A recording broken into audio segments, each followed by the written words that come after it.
अस्सलाम वालेकुम, मैं हूँ सुमैया अदनान और आपको वेलकम करती हूँ किचन विद सुमैया में। आज आपके साथ मैं रेनबो केक की रेसिपी शेयर कर रही हूँ जिसको बनाना बहुत ही आसान है और बहुत ही कम इंग्रेडिएंट से आज हम बना रहे हैं बग़ैर दूध, दही और अंडे से। तो बनाना स्टार्ट करते हैं। आज मैं केक बना रही हूँ वो भी पानी के साथ, यानी कि बहुत ही सिंपल इंग्रेडिएंट के साथ बना रही हूँ, बहुत ही लो बजट के साथ, यानी कि इसमें किसी किस्म का कोई खर्चा आपका नहीं होने वाला। ना ही मैं इसमें कोई दूध, दही, अंडे, यानी कि अंडों के बगैर बना रही हूँ और कोई भी दूध, दही हम इसमें इस्तेमाल नहीं कर रहे। सिर्फ और सिर्फ आपका खर्चा किस पे आ रहा है, किनो के साशे पे, यानी कि बहुत ही सिंपल इसका मेथड है। तो बनाना स्टार्ट करते हैं। उसके लिए तकरीबन मेजरमेंट का आपने ख़ास ख्याल रखना है, जो मैं आपको बताती हूँ कि बेकिंग में मेजरमेंट का ख़ास ख्याल होता है। तो मेजरमेंट के हिसाब से मैंने तकरीबन 1 कप मैदा लिया है, हाफ कप मैंने चीनी ली है, ठीक है। इसका मैंने पाउडर बना लिया, यानी कि आइसिंग शुगर है ये। और 2 चम्मच मैंने सिर्फ और सिर्फ कुकिंग ऑयल लिए, ज़्यादा हम ऐड नहीं कर रहे, सिर्फ और सिर्फ 2 चम्मच ऐड कर रहे हैं, ठीक है। और यहाँ पे मेरे पास 1 टेबल स्पून बेकिंग पाउडर है, 1 टेबल स्पून मेरे पास कस्टर्ड जो वनीला होता है वो 1 टेबल स्पून है, 2 टेबल स्पून पास मिल्क पाउडर है। आपने टी पाउडर नहीं लेना, मिल्क पाउडर लेना है। तो मेरे पास तकरीबन 2 टेबल स्पून मिल्क पाउडर है और इनो साशे है, पर सिर्फ और सिर्फ हम 1 टेबल स्पून इसमें ऐड करेंगे। अच्छा, आपने इसमें ख़ास ख्याल क्या रखना है कि आपने इसमें छानना है, यानी कि आपके किसी किस्म के लम्स नहीं होने चाहिए। अगर मेरे पास मैदा है या चीनी है तो मैं इसको अच्छे तरीके से छान लूँगी, और कम से कम आपने इस प्रोसेस में, यानी कि इस केक में आपने इसका छानना बहुत मस्ट है, यानी कि आपको तकरीबन 3 से 4 दफ़ा आपने इसको छानना होगा ताकि किसी किस्म के लम्स या गुठली नहीं बनने चाहिए। तो मैदे को तकरीबन मैं 1 दफ़ा छान चुकी हूँ, ठीक है। तो चीनी को मैं इसके अंदर डालती हूँ। जितना आपका अच्छे तरीके से परफेक्ट ठीक से छना हुआ होगा उतना ही अच्छा होगा, और केक बने और मैस ना हो तो ये तो हो नहीं सकता। तो थोड़ा बहुत मैस होगा, इससे आपने टेंशन नहीं लेनी, ठीक है।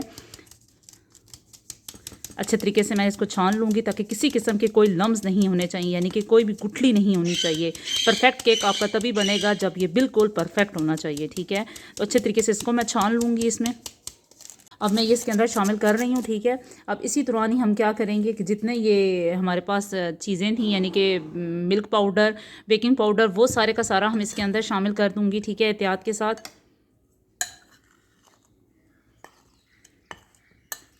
हमने इसको बहुत परफेक्टली तरीके से हमने इसको फाइन पाउडर बनाना है, यानी कि किसी किस्म का इसमें कोई लम्स नहीं होने चाहिए, ठीक है। सारा मेजरमेंट मैंने किया हुआ है, ठीक है। मेजरमेंट के हिसाब से 1 टेबल स्पून मैंने इसमें ऐड की हुई हैं चीज़ें। मेजरमेंट का आपने ख़ास ख्याल रखना है, ठीक है। जितना मेजरमेंट का ख़ास ख्याल होगा उतना ही अच्छा आपका केक बनेगा। और केक मैं बना रही हूँ पतीले में, यानी कि घर के ओवन में।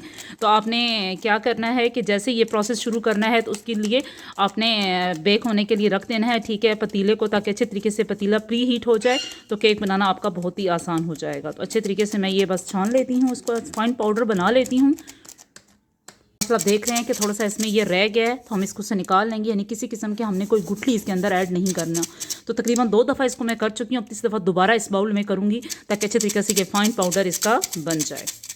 बड़ी छलनी ले ली है ताकि अच्छे तरीके से इसका फाइन पाउडर बना लूँ, ठीक है, क्योंकि उससे भी हो रहा था, पर मैंने कहा इसको सही फाइन पाउडर बनाना है तो हम बड़ी छलनी इस्तेमाल करते हैं, ठीक है, इस तरीके से, ताकि इसमें भी अगर कोई लम्स रहते हैं तो रह जाएं,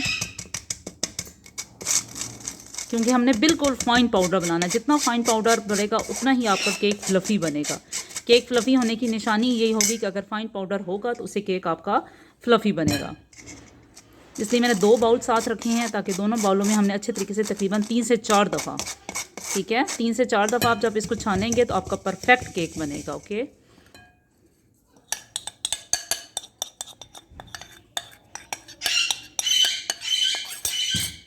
माशाल्लाह कितने अच्छे तरीके से मैंने इसको छान लिया। अभी ये उसके ऊपर बच गए हैं। तो अब 1 टेबल स्पून हम इसमें ये इनो शामिल करेंगे। ऑरेंज फ्लेवर है मेरे पास, ठीक है।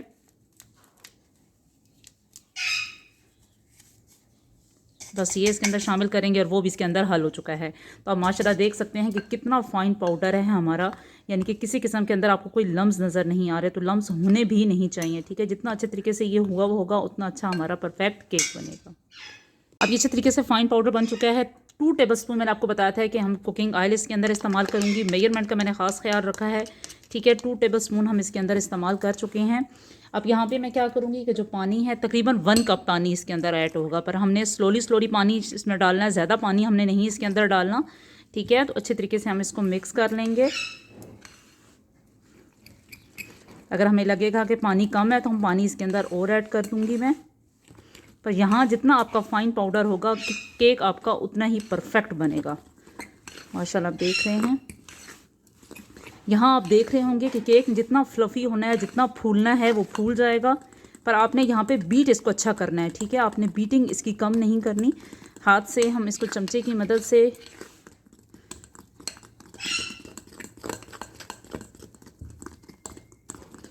किसी किस्म की कोई गुठली नहीं होनी चाहिए इसमें। तकरीबन 2 से 3 मिनट अच्छे तरीके से मैं इसको मिक्स करूँगी आपस में।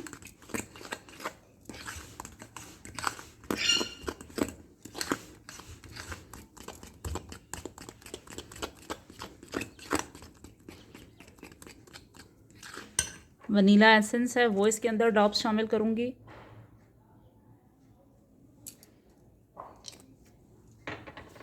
अच्छे तरीके से मिक्स कर लेंगे इसको।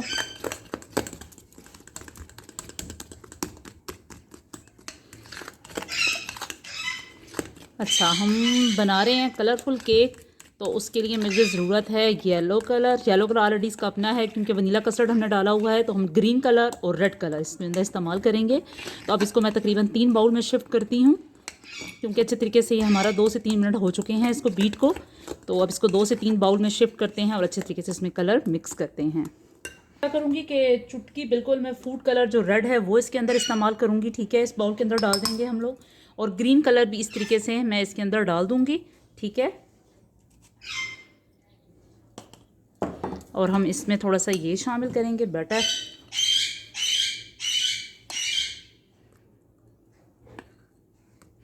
ठीक है। इसको मैं अच्छे तरीके से मिक्स कर लूँगी। जितनी आपकी मिक्सिंग अच्छी होगी उतना आपका परफेक्ट केक बनेगा। माशाल्लाह आप देख सकते हैं कि कितना अच्छा ग्रीन कलर इसमें आ चुका है। अब हम दूसरी चम्मच इस्तेमाल करेंगे और दूसरी चम्मच में दूसरा कलर ऐड करेंगे, यानी कि रेड। तो बहुत अच्छा हमारा ये रेनबो की तरह केक बनेगा, परफेक्ट। पर आप देख रहे हैं कि माशाल्लाह हमारी कितना अच्छे तरीके से ये बैटर स्मूथ है, यानी कि फ़ाइन है। आपने जो मैं आपको टिप्स बता रही हूँ, आपने टिप्स लाजमी फॉलो करनी है ताकि हमारा केक बिल्कुल परफेक्ट बने। माशाल्लाह आप देख रहे हैं कि कितना अच्छे तरीके से ये कलर इसमें शामिल हो चुका है। तो अब मैं दूसरी चम्मच लेती हूँ और रेड कलर में शामिल करते हैं।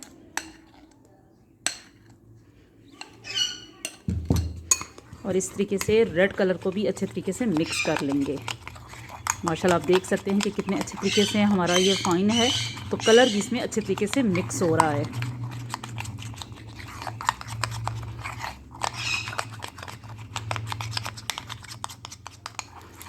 माशाल्लाह कलर मिक्स हो चुके हैं। अब मैंने क्या करूँगी कि जिस सांचे में हमने केक बनाना है उसको अच्छे तरीके से ग्रीस करते हैं और उसमें अच्छे तरीके से बटर पेपर लगाते हैं। और फिर ये हम अच्छा सा एक रेनबो केक की तैयारी करते हैं। माशाल्लाह आप देख सकते हैं। माशाल्लाह मैंने जिस सांचे में बनाना था उसको ग्रीस कर चुकी हूँ, ठीक है, ऑयल के साथ, और साथ बटर पेपर ही मैंने लगा दिया है ताकि बटर पेपर अच्छे तरीके से ग्रीस हो जाए। मैं फिर आपको बता रही हूँ कि आपने ओवन यानी कि जिस पतीले में बनाना है उसको प्री हीट करना ज़रूरी है। तो मैंने तकरीबन वो रखा हुआ है, तकरीबन उसको प्री हीट हुए काफ़ी टाइम हो चुका है। तो अब मैं क्या करूँगी कि सबसे पहले हम लोग इसमें वनीला ऐड करेंगे। वनीला शामिल करने के बाद इसमें मैं ग्रीन शामिल करूँगी,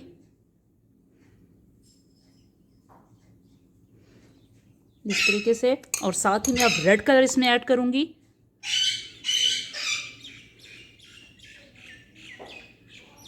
ठीक है, उसके बाद फिर वनीला। इस तरीके से हम इसकी चेंज करते रहेंगे। फिर ग्रीन, फिर रेड। इस तरीके से हम इसकी माशाल्लाह बहुत अच्छा सा रेनबो कलर का केक बनाएंगे और बहुत ही अच्छा होगा इंशाल्लाह।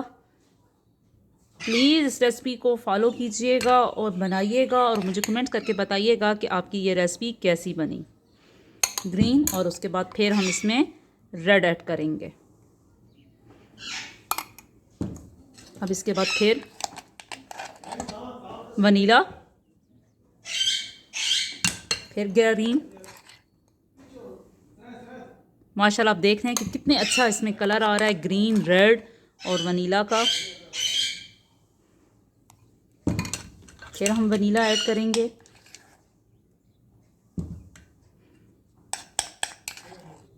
इस तरीके से हम इसमें ऐड करते रहेंगे सारे कलर्स।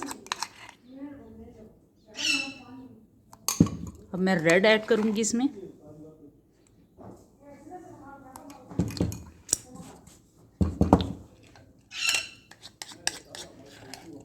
फिर वनीला, फिर ग्रीन। इस तरीके से मैं सबकी तय लगा लेती हूँ। अच्छा लगे हमारा बन चुका है। 2-3 दफ़ा इसको मैं टैप करूँगी ताकि अगर किसी किस्म के बबल्स हैं तो वो निकल जाएं। इस तरीके से माशाल्लाह आप देख सकते हैं कितना अच्छा कलर है। अब इसके बाद में इसको अब ओवन में शिफ्ट करते हैं। माशाल्लाह हमारा जो पतीला है वो प्री हीट हो चुका है। तो अब मैं इंतहाई ध्यान के साथ क्या करूँगी कि इसका ढकना उतारेंगे तो माशाल्लाह आप देख सकते हैं कि कितना अच्छे तरीके से ये प्री हीट हो चुका है। इसके अंदर शिफ्ट करूँगी मैं, ठीक है, लेवल के साथ, और उसके ऊपर हम ढकना दे देंगे। तकरीबन इसको मैं 25 से 30 मिनट यानी कि 35 मिनट तकरीबन रखूँगी और उसके बाद चेक करेंगे कि क्या कंडीशन है। तो मिलते हैं 35 से 30 मिनट के बाद। तो 30 मिनट हो चुके हैं माशाल्लाह, आप देखते हैं आराम से। तो माशाल्लाह आप धुएं से देख रहे होंगे कितना अच्छे तरीके से हमारा प्री हीट है। तो पहले हम करके देखते हैं। माशाल्लाह आप देख रहे हैं कि बिल्कुल खुश्क है, किसी किस्म के इसके ऊपर कोई लिक्विड नहीं है। तो इसका मतलब है कि हमारा केक बेक हो चुका है। तो अब इसको मैं ठंडा होने के रखती हूँ, उसके बाद फिर हम इसको सर्व करते हैं। तो माशाल्लाह तकरीबन 10 से 15 मिनट हो चुके हैं, ठंडा हो चुका है। तो अब इसको आराम से मैं खोलती हूँ, ठीक है। इसके किनारे जो हैं वो साइड पे करते हैं, ठीक है। तो माशाल्लाह क्योंकि नीचे ऑलरेडी है ना तो ये निकल चुका है, ठीक है ना। तो माशाल्लाह एक इसको हटा के देखते हैं, ठीक है। एहतियात के साथ मैं इसका बटर पेपर हटाती हूँ और फिर इसके बाद इसको खोलते हैं। तो माशाल्लाह ये हम एहतियात के साथ इसका बटर पेपर हटाते हैं।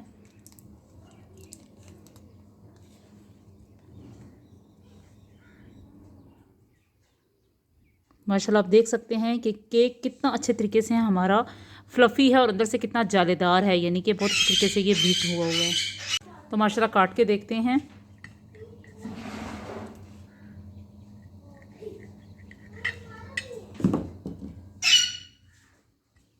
तो माशाल्लाह आप देख सकते हैं फ्लफ़ी है और कितना ये माशाल्लाह स्पॉन्जी है, आप देख सकते हैं जिससे कितना अच्छा तरीके से बेक हो चुका है। दोनों पे बहुत अच्छा कलर आया है। उम्मीद करती हूँ आपको रेसिपी बहुत पसंद आई होगी। पसंद आए तो प्लीज़ लाइक कीजिए और अपने फ्रेंड्स के साथ शेयर कीजिए। अल्लाह हाफिज़।